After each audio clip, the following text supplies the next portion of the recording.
या देवी सर्वभूतेषु विद्यारूपेण संस्थिता नमस्तस्यै नमस्तस्यै नमस्तस्यै नमो नमः। नमस्कार, मैं काव्य कुमारी, सहायक प्राध्यापक साहित्य, जूथालाल संस्कृत महाविद्यालय मझौलिया, पश्चिम चंपारण। आज शास्त्री प्रतिष्ठा द्वितीय खंड के छात्रों के लिए साहित्य दर्पण के पंचम परिच्छेद से व्यंजनावृत्ति स्वरूप निर्देश बताने जा रहे हैं। अथ केयं भिवानवा व्यंजना नाम वृत्तिरित्युच्यते। वृत्तीनां विश्रान्तेरभिधा तात्पर्य लक्षणाख्यानाम् अंगीकार्या तुर्या वृत्तिर्बोधे रसादिनां व्यंग्यार्थ वबोध में अभिधा का असामर्थ्य। अभिधायाः संकेतार्थ मात्र बोध नवीरतया न वस्तवलंकार रसादिव्यंग्य बोधने क्षमत्वम् न च संकेतितो रसादि न हि विभावाद्य विधानमेव तद् विधानम् तस्य तदैकरूप्यानंगीकारात् यत्र च स्वशब्देनाभिधानं तत्र प्रत्युत दोष एवेति वक्ष्यामः। क्वचिच्च शृंगाररसोऽयम् इत्यादौ स्वशब्देनाभिधानेऽपि न तत्प्रतीतिः तस्य स्वप्रकाशानंद रूपत्वात्। अभिहितान्ववाद सम्मत तात्पर्य वृत्ति में व्यंजनावबोधन की आसक्ति। अभिहितान्वयवादी भिरंगीकृता तात्पर्याख्या वृत्तिरपि संसर्ग मात्रे परीक्षिणा न व्यंग्य बोधिनी। अनुवाद।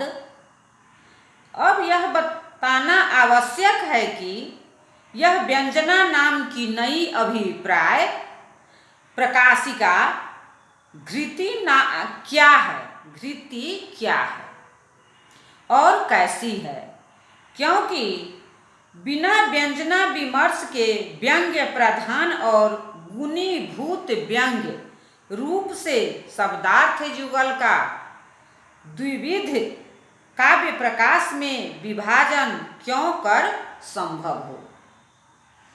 साथ ही साथ रस भावादि की अनुभूति के विश्लेषण के लिए मानना अत्यावश्यक है कि व्यंजना नाम की एक नई वृत्ति है, क्योंकि रस भावादि की अनुभूति ऐसी है जहाँ क्या अभिधा, क्या तात्पर्याख्या और क्या लक्षणा सभी वृत्तियाँ विरत व्यापार असमर्थ रहा करती है। रसास्वाद और रस चर्वना का अटूट संबंध है और चर्वना तथा अभिव्यंजना एक ही वस्तु है। चर्वना चात्राभिव्यंजनामेव न तु ज्ञापनं प्रमाण व्यापारवत् नापयुत्पादनं हेतु व्यापारवत्।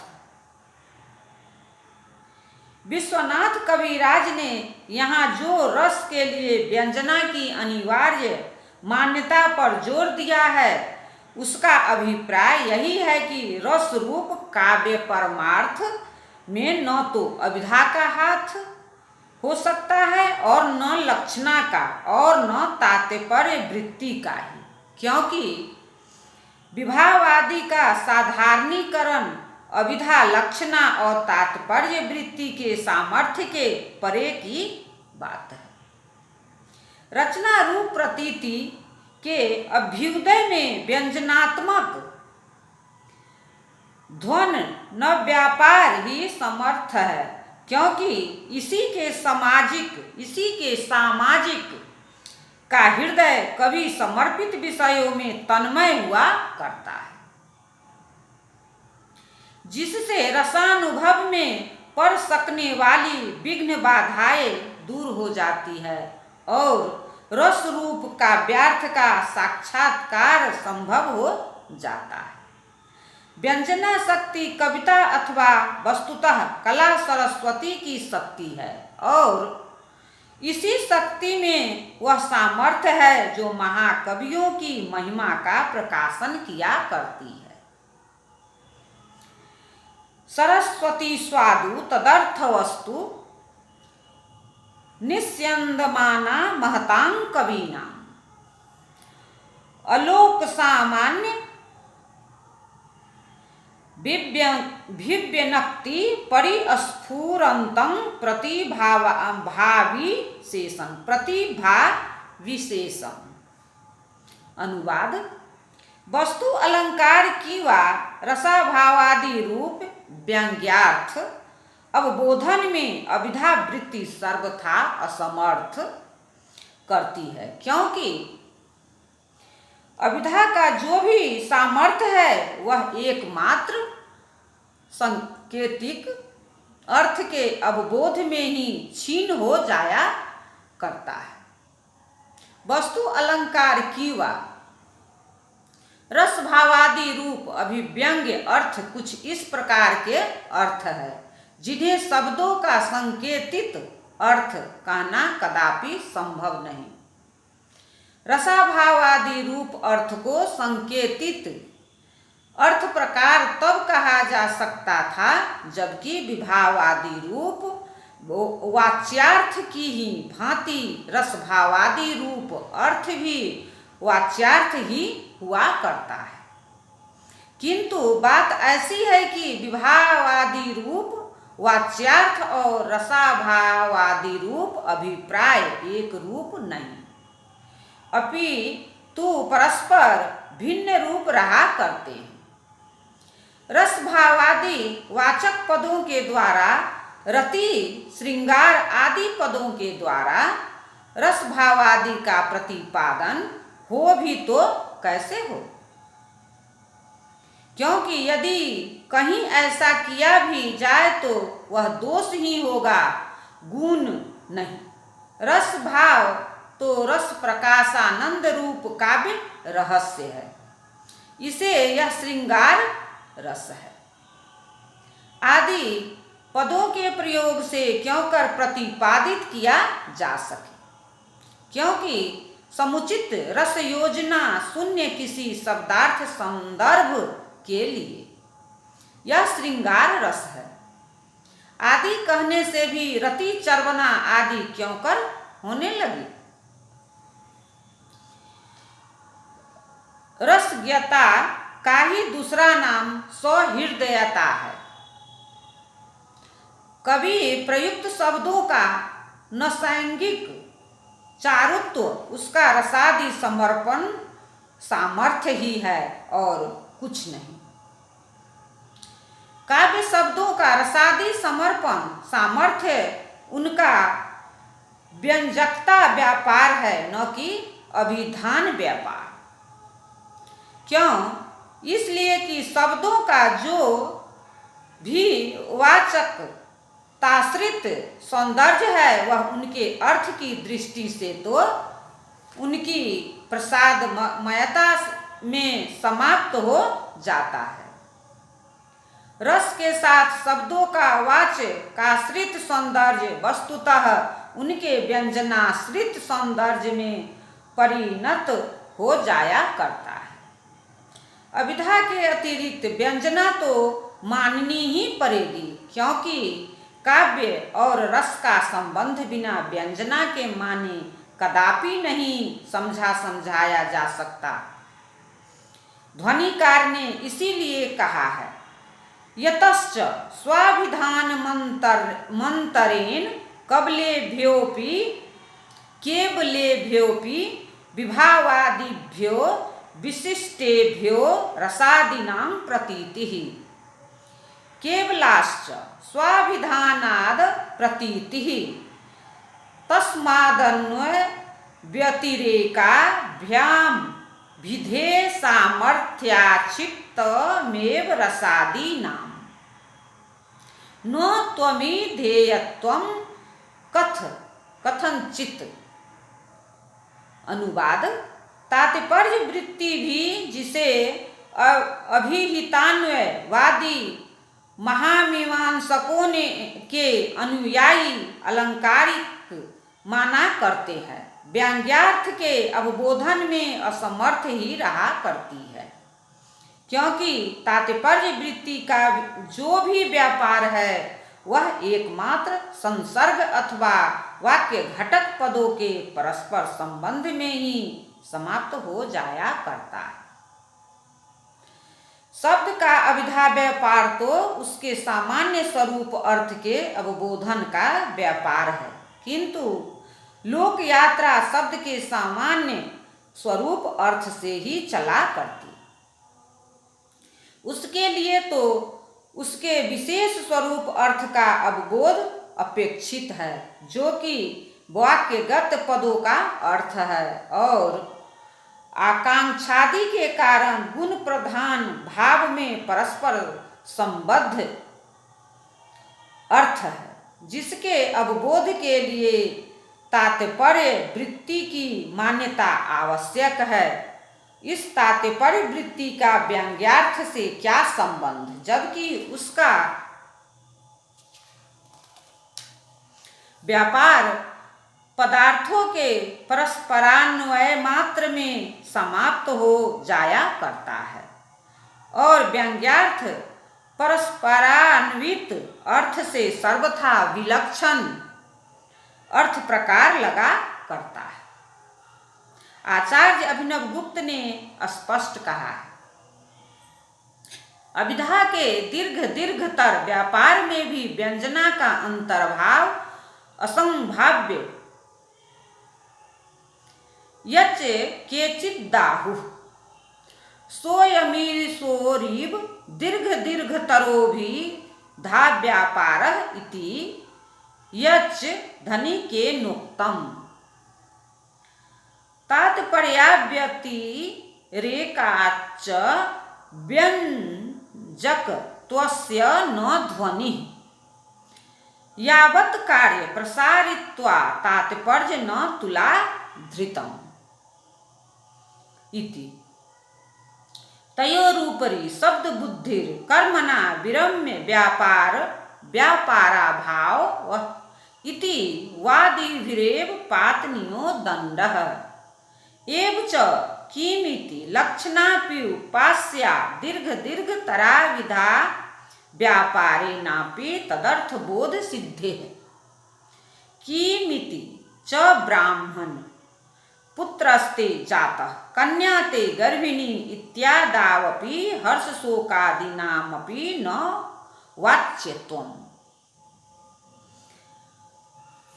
पदार्थेषु सामान्यात्मसु अभिधा व्यापारः समयापेक्षयार्थावगमनशक्तिर्हयभिधा समयश्च तावत् एव न विशेषांशे आनन्त्याद व्यभिचाराच्चैकस्य ततो विशेष रूपे वाक्यार्थे तात्पर्य शक्ति परंपरान्विते सामान्यन्यथासिद्धे विशेषं गमयन्ति हि इति न्यायात्। सिंहो मानवकः इत्यत्र द्वितीये कक्ष्यानि विष्ट तात्पर्य शक्ति समर्पिता नोय बाध कोल्लासांतर मभिधा तात्पर्य शक्ति द्वय व्यतिरिक्ता तावतृतीयैव शक्तिस्तद्वाद कवि धुरीकरण निपुणा लक्षणा विधाता सम्मुल्सति। अर्थात जबकि तात्पर्य शक्ति के बाद भी लक्षणा का मानना अनिवार्य हो जाता है, तब तात्पर्य शक्ति द्वारा व्यंग्यार्थ बोध की बात असंगत नहीं तो और क्या। अनुवाद।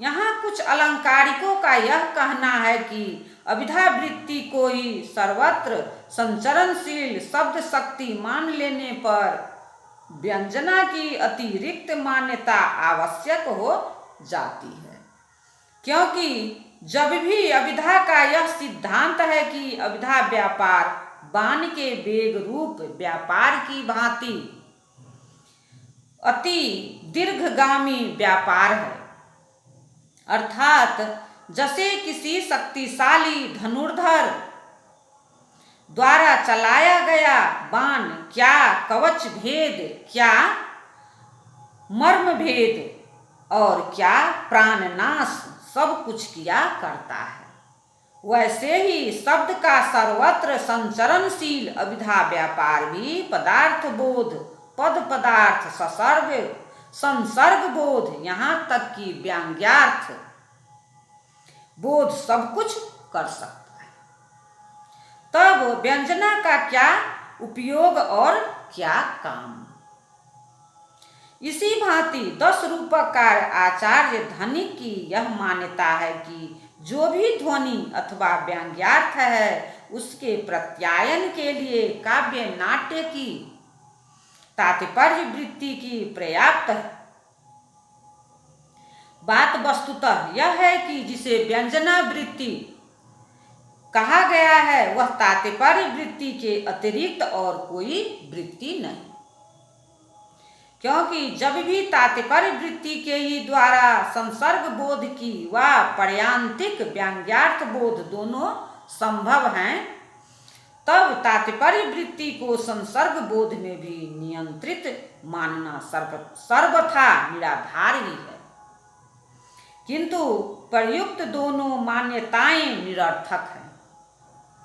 वस्तुतः अभिहितान्वयवादी मीमांसाचार्यों की यह मान्यता है ही कि क्या शब्द, क्या बुद्धि और क्या कर्म तीनों ऐसे ही एक बार यदि किसी अपना अपना कार्य कर चुके तो पुनः वहाँ वे किसी प्रकार का व्यापार नहीं कर सकते। अभिधादैर्ध्यवादी और व्यंग्यबोध समर्थ तात्पर्य व्यापारवादी अलंकारिकों के सिर पर प्रहार सी करती प्रतीत हो रही है। यदि अभिधा का व्यापार दीर्घ तक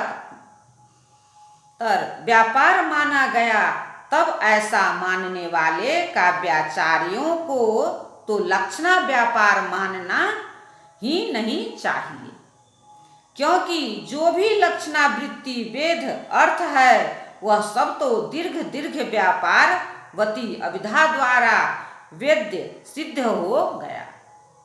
साथ ही साथ अति दीर्घ अभिधा व्यापारवाद की दृष्टि से तो अनेकानेक प्रसंगों जैसे कि ब्राह्मण तुम्हें पुत्र हुआ है और तुम्हारी कन्या को गर्भ रह गया आदि में मुख प्रसाद और मुख मालिन्य आदि चिन्हों के दर्शन से हर्ष और शोक की ज्ञान भी अविधेय ही माना जाएगा, जबकि इसे सभी अनुमानतः सिद्ध माना करते हैं। अभिधा का दीर्घतर व्यापारवाद अन्विता विधानवादी मीमांसकों के अनुयायी अलंकारिकों का वाद है। इसके उल्लेख के साथ साथ इसका खंडन लोचनकार की इन पंक्तियों में स्पष्ट है। धन्यवाद।